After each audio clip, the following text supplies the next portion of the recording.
Morning. आज के इस लेक्चर में आप सबका वेलकम है।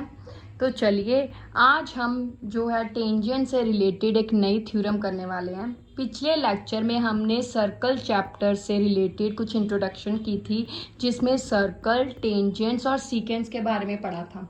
अब हमने, क्योंकि हमारा ये मेन चैप्टर जो है टेंजेंट्स के बारे में है, तो हमने इसमें टेंजेंट से रिलेटेड थ्योरम्स और क्वेश्चंस करने हैं।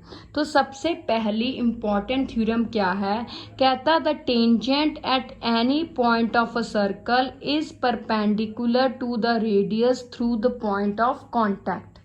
कहता एक सर्कल लीजिए और उस सर्कल पे एक टेंजेंट ड्रॉ कर दीजिए। अब जो टेंजेंट है वो रेडियस के साथ हमेशा 90 डिग्री का एंगल बनाएगा, या हम यूं भी कह सकते हैं कि टेंजेंट रेडियस के हमेशा परपेंडिकुलर होगा।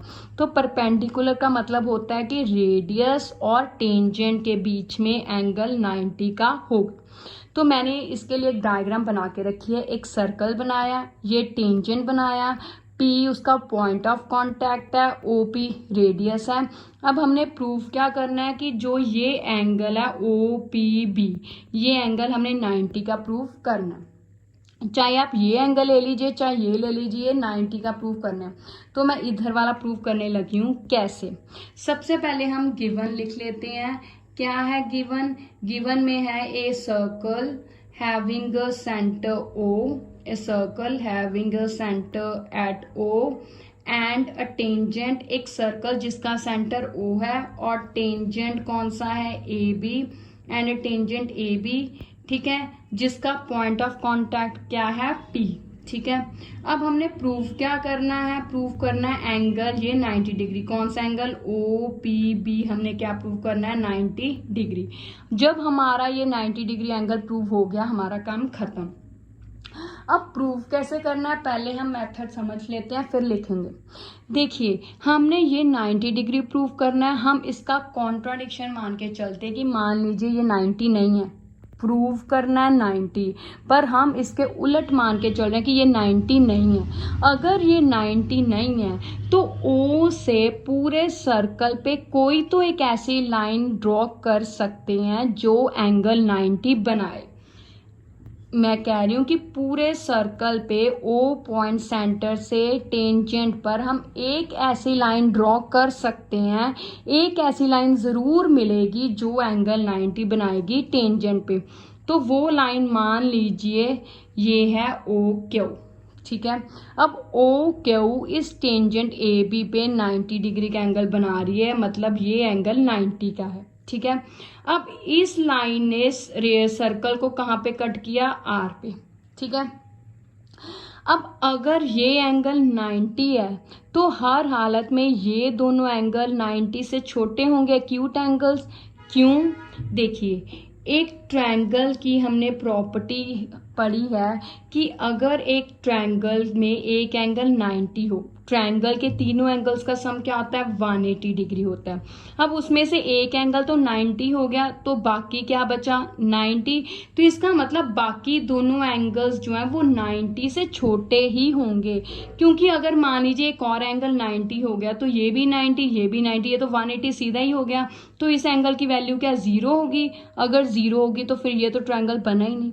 तो इसका मतलब अगर किसी भी ट्रायंगल में एक एंगल 90 है तो बाकी दो एंगल्स की वैल्यू 90 से छोटी ही होगी, एक्यूट एंगल ही होगा, ठीक है। तो इसका मतलब अगर हमने ये कहा कि ये 90 है तो इसका मतलब ये दोनों एंगल्स 90 से छोटे हैं। अब अगर ये 90 से छोटे हैं तो फिर इस ट्रायंगल में सबसे बड़ा एंगल यही हो गया 90 वाला, तो इसके सामने जो साइड बनी हुई है वो सबसे बड़ी साइड होगी। क्यों? ये भी एक ट्रायंगल की प्रॉपर्टी है कि पूरे ट्रायंगल में जहां पे भी बड़ा एंगल होता है, सबसे बड़ा, ये सबसे बड़ा एंगल है, तो उसके सामने वाली साइड भी सारी साइडों में से सबसे बड़ी होगी। अगर किसी ट्रायंगल में जो जहां पे सबसे बड़ा एंगल है उसके सामने वाली साइड भी सबसे बड़ी ही होगी, ये ट्रायंगल की प्रॉपर्टी है। तो उसी प्रॉपर्टी को यूज करके अब ये सबसे बड़ा एंगल है तो इसका मतलब उसके सामने साइड कौन सी है? OP है, तो OP सबसे बड़ी साइड होगी। अब अगर OP सबसे बड़ी साइड हो गई तो फिर OP और OR तो बराबर हैं, क्योंकि OP भी रेडियस है, OR भी रेडियस है, रेडियस तो बराबर होते हैं, तो इसका मतलब OP OR बराबर है, तो फिर OR भी सबसे बड़ी साइड होगी। पर इस ट्रायंगल में OR सबसे बड़ी साइड कैसे हो सकती है? सबसे बड़ी साइड तो इस ट्रायंगल की OQ है, साफ ही दिख रही है तो कि OQ इस ट्रायंगल की सबसे बड़ी है, तो OR सबसे बड़ी कैसे हो सकती है? तो ये कॉन्ट्राडिक्शन आ गई ना। तो इसका मतलब जो हमने सपोज किया था वो गलत था, यही एंगल 90 है। ठीक है, अब ये तो हमने ऑरली सारा मेथड क्या करना है हमने समझा दिया। अब इसको लिखना कैसे है वो भी ज़रूरी है।